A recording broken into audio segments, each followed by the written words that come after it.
या अय्युहल्लज़ीना आमनुत्तक़ुल्लाह वज़रू मा बक़िय मिनर रिबा इन कुंतुम मुमिनीन फ़इन लम तफ़अलू फ़अज़नू बिहर्बिम मिनल्लाहि व रसूलिही व इन तुबतुम फ़लकुम रुऊसु अम्वालिकुम ला तज़लिमून व ला तुज़लमून। सदक़ल्लाहुल अज़ीम। अल्लाहुम्मा सल्लि अला मुहम्मदिन व अला आलि मुहम्मद कमा सल्लैता अला इब्राहीम व अला आलि इब्राहीम इन्नका हमीदुम मजीद। अल्लाहुम्मा बारिक अला मुहम्मदिन व अला आलि मुहम्मद कमा बारकता अला इब्राहीम व अला आलि इब्राहीम इन्नका हमीदुम मजीद। सामीन मोहतरम, काबिल कदर भाइयों, दोस्तों और बुज़ुर्गों, सूरह बकरा की आयत नंबर 278 और 279 तिलावत की गई है। इन दो आयत मुबारका में भी अल्लाह तबारक व तआला सूद ही से मुताल्लिक़ बात ज़िक्र फरमा रहे हैं। सूद खोर को सूद से रोकने के दो तरीके होते हैं। पहला तरीका, उसको वाज़ो नसीहत के साथ, प्यार और मोहब्बत के साथ बताया जाता है, समझाया जाता है, भाई ये काम गलत है, ये हराम है, इसको छोड़ दो। अल्लाह तबारक व तआला ने भी गुज़श्ता आयत मुबारक में ये तरीक़ा इख्तियार फरमाया। और दूसरा तरीका ये होता है कि किसी इंसान को सख्ती के साथ तंबीह की जाए, उसके साथ ऐलान जंग कर दिया जाए, उसके साथ मुखालफत और लड़ाई और क़िता रहमी, क़िता ताल्लुक़ी तक बात पहुँचा दी जाए। तो अल्लाह तबारक व तआला ने गुज़श्ता आयत मुबारक में फ़रमाया कि सूद हराम है, सदक़ात माल को बढ़ाते हैं, सूद कम करता है। फ़मन जाअहु मौइज़तुम मिर रब्बी, ये तुम्हारे रब की तरफ से नसीहत है। पहले वो नसीहत बात थी, वाज़ बयान फरमाया गया कि सूद मत खाओ, ये हराम है, इसके अंदर हुर्मत कितनी बड़ी है, माँ के साथ ज़िना करने के बराबर बुरी चीज़ है, इससे रोका गया। इसे आज की ज़ेर दरस आयत मुबारक में अल्लाह तबारक व तआला सूद से मुताल्लिक़ सख्ती के साथ तंबीह फरमा रहे हैं कि अगर तुमने सूद ना छोड़ा ना तो अल्लाह तबारक व तआला का और अल्लाह के रसूल का तुम्हारे साथ ऐलान जंग है। ऐलान जंग है, यहाँ पर सख्ती आ गई। यहाँ पर तो दोनों तरीके अल्लाह रब्बुल इज़्ज़त ने इस्तेमाल फरमाए सूद से इंसानियत को बचाने के लिए।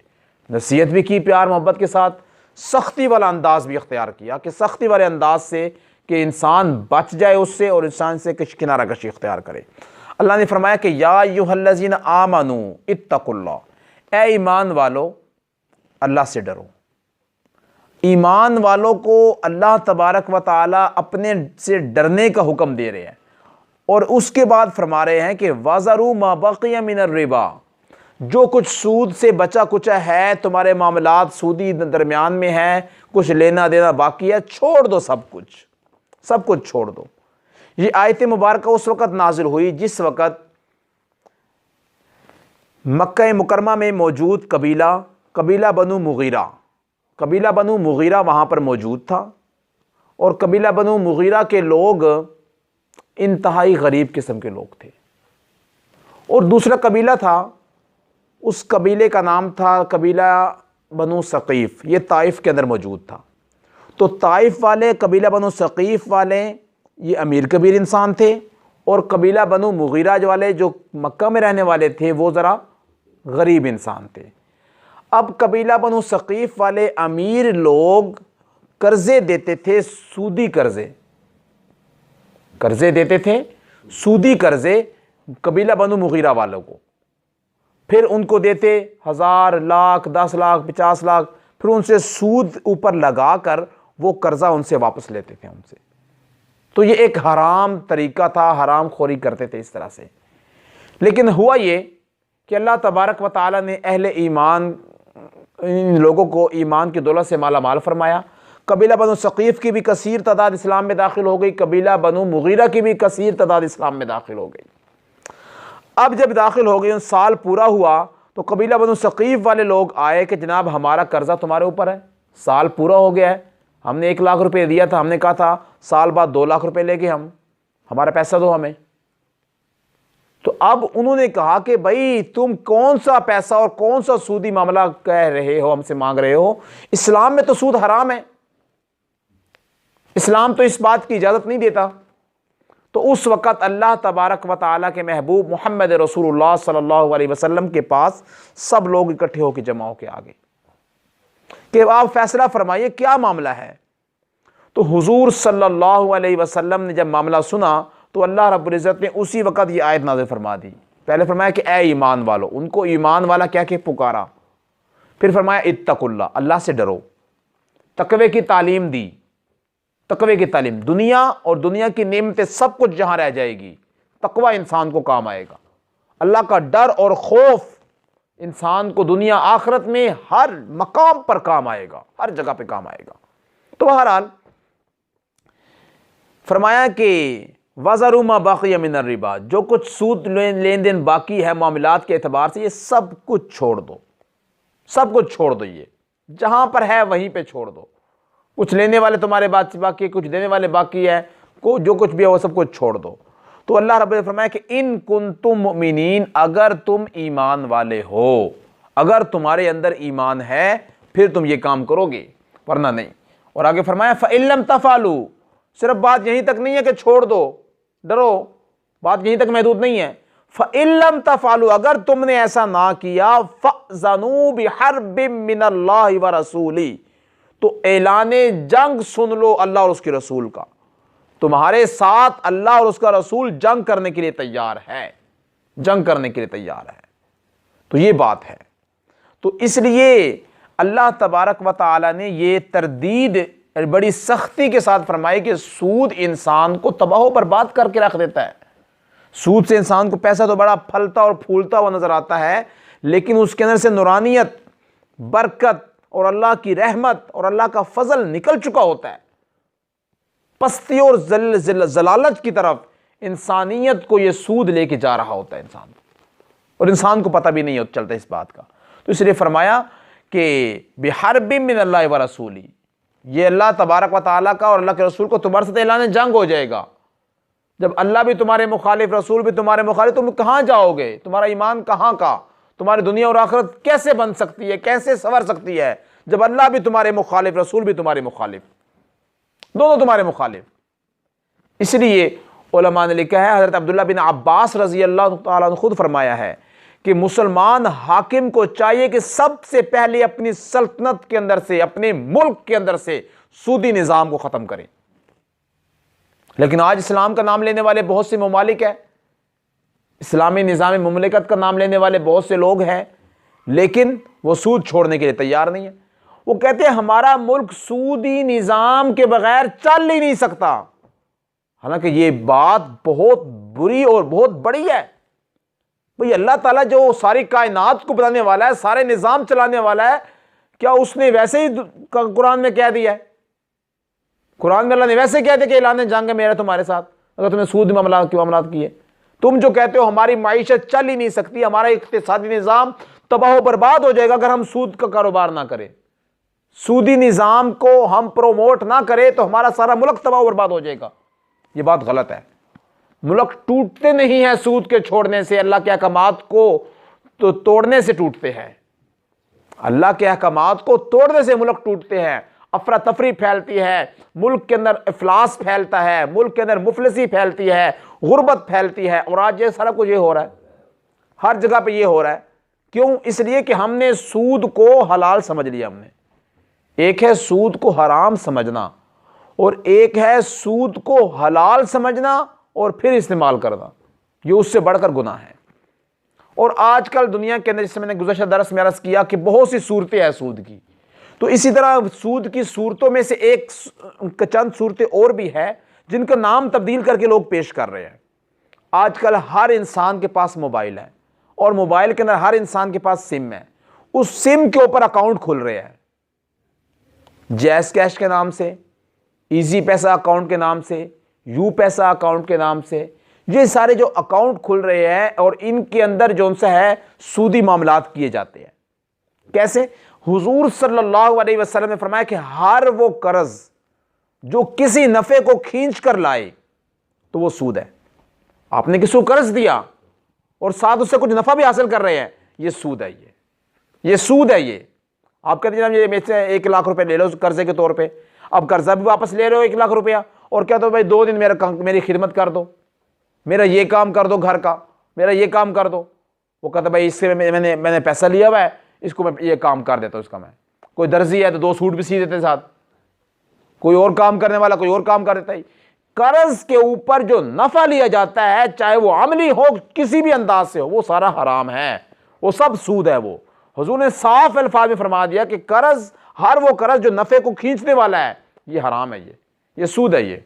अब क्या होगा, जैस कैश वाले कहेंगे, इजी पैसा अकाउंट वाले कहेंगे कि जनाब अपने अकाउंट के अंदर 1000 रुपये रख लो, 1000 रुपये रख लो। वो 1000 तुम्हारे हैं, हमारे नहीं है वो कहते, लेकिन उस 1000 के रखने पर हम आपको फ्री मिंट भी देते हैं, फ्री SMS भी देते हैं, फ्री MB भी देंगे हम आपको, आप इस्तेमाल करें आप। ये सराहतन सूद है, गलत है। पूरे पाकिस्तान के तमाम उलमा और मुफ्तियान इज़ाम ने इसके हराम होने का फतवा दे दिया इसके, कि ये एक नई शक्ल लोगों ने इख्तियार कर ली है कि कर्ज आपने दिया है, वो नफ़े को खींच के लेके आ रहा है, चाहे वो नफ़ा मिंट की शक्ल में है, चाहे वो नफ़ा फ्री SMS की शक्ल में है, चाहे MB की शक्ल में, इंटरनेट की शक्ल में है। तो ये एक जदीद किस्म के लोग हैं और जदीद किस्म के अंदाज से क्या कर रहे हैं, इंसान को सूदी मामलात में कवर करना चाहते हैं। अब उलमा ने लिखा ये है, फतवा ये है कि अगर कोई इंसान अपने नंबर पे खुद बैलेंस करने के लिए या कोई अपनी ज़रूरत को पूरा करने के लिए अकाउंट खोलना चाहे तो खोल सकता है, खोलना हराम नहीं है।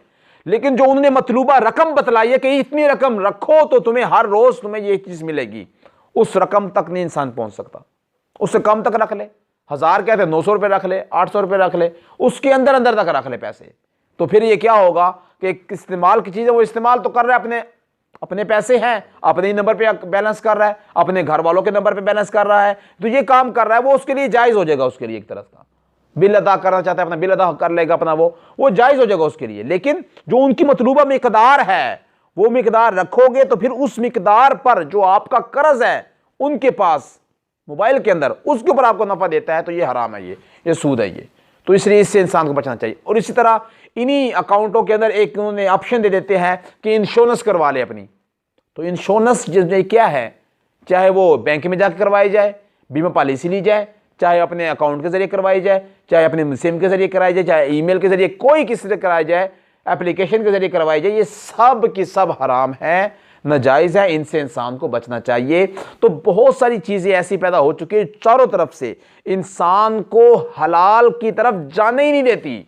ये सारे के सारे जाल बिछाए हुए किसके हैं? शैतान के हैं, यहूद व नसारा के हैं। वो नहीं चाहते कि हमारी इबादत हमारे सर के ऊपर चली जाए। हम जो इबादत कर रहे हैं, जब हमारे रिज़्क हमारी जिस्म के अंदर हराम आ जाएगा तो हमारी इबादत सर से ऊपर नहीं जाएगी। अल्लाह के अर्श के दरवाजे कैसे खटकाएगी, आसमानों पे कैसे पहुंचेगी? सर से ऊपर ही नहीं जाएगी। जब हमारा खुराक हराम होगी, हमारी रोजी हराम होगी, हमारे खुराक और हमारे लिबास और हमारे जिस्म के अंदर जो सा है वो सूद आ जाएगा, उसके अंदर सूद आ जाएगा। इसलिए फरमाया कि 1 दिरहम के 6 दाने होते थे। जिस तरह हमारा 1 रुपया है उसके 16 आने होते हैं, इस तरह पहले 1 दिरहम था, उसके 6 दाने होते थे। फरमाया कि 6 दानिक में से किसी ने 1 दानिक भी सूद खा लिया, सूद ले लिया या सूद दे दिया उसने, फरमाया वो ऐसे है गोया कि उसने अपनी सगी मां के साथ जिना कर दिया। उसने कितना सख्त तरीन गुनाह है। बाज़ फुक़हा और मुहद्दिसीन ने लिखा है कि 35 से 36 दफ़ा का लफ्ज़ जिक्र है अहादीस मुबारका में, इतनी दफ़ा उसको मुंह काला करने का गुनाह मिलेगा उसको।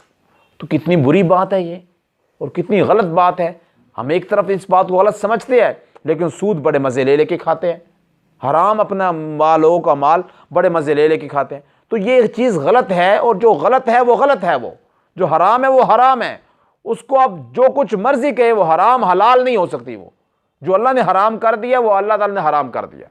नए नाम या नई स्कीम या नए अल्फाज के साथ वो चीज़ हलाल नहीं हो सकती। इसलिए अल्लाह तबारक व तआला साफ फरमा दिया, इन तुम फलकुम रूउसु अम्वालिकुम, तौबा करते हो, तौबा करने के लिए तैयार हो, मेरे और मेरे रसूल के ऐलान जंग से बचना चाहते हो, फलकुम रूउसु अम्वालिकुम, जो तुम्हारा असल माल है बस वो अपना माल लो और छुट्टी करो।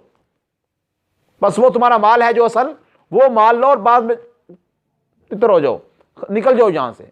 क्या मतलब? दूसरे के ऊपर बोझ ना डालो, भाई तुम्हें इतना माल दिया था, इतना मुझे और इस कर्ज भी दे, मुझे ये नफा भी साथ मुझे दे, ये फलां चीज भी दे। तो इस तरह से लोग जो उनसे है कर्ज के ऊपर नफ़ा लेते हैं और जो है सूद लेते हैं।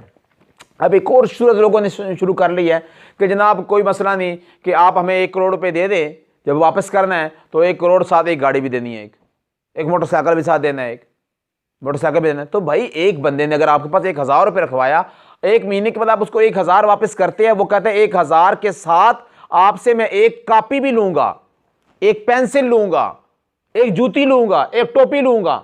ये सूद हो गया, सारा मामला सूद पे चला गया। ये सारा भाई पैसे के जरिए हो या किसी चीज के जरिए हो, कर्ज खा को तंग करने की कोई इजाजत नहीं है।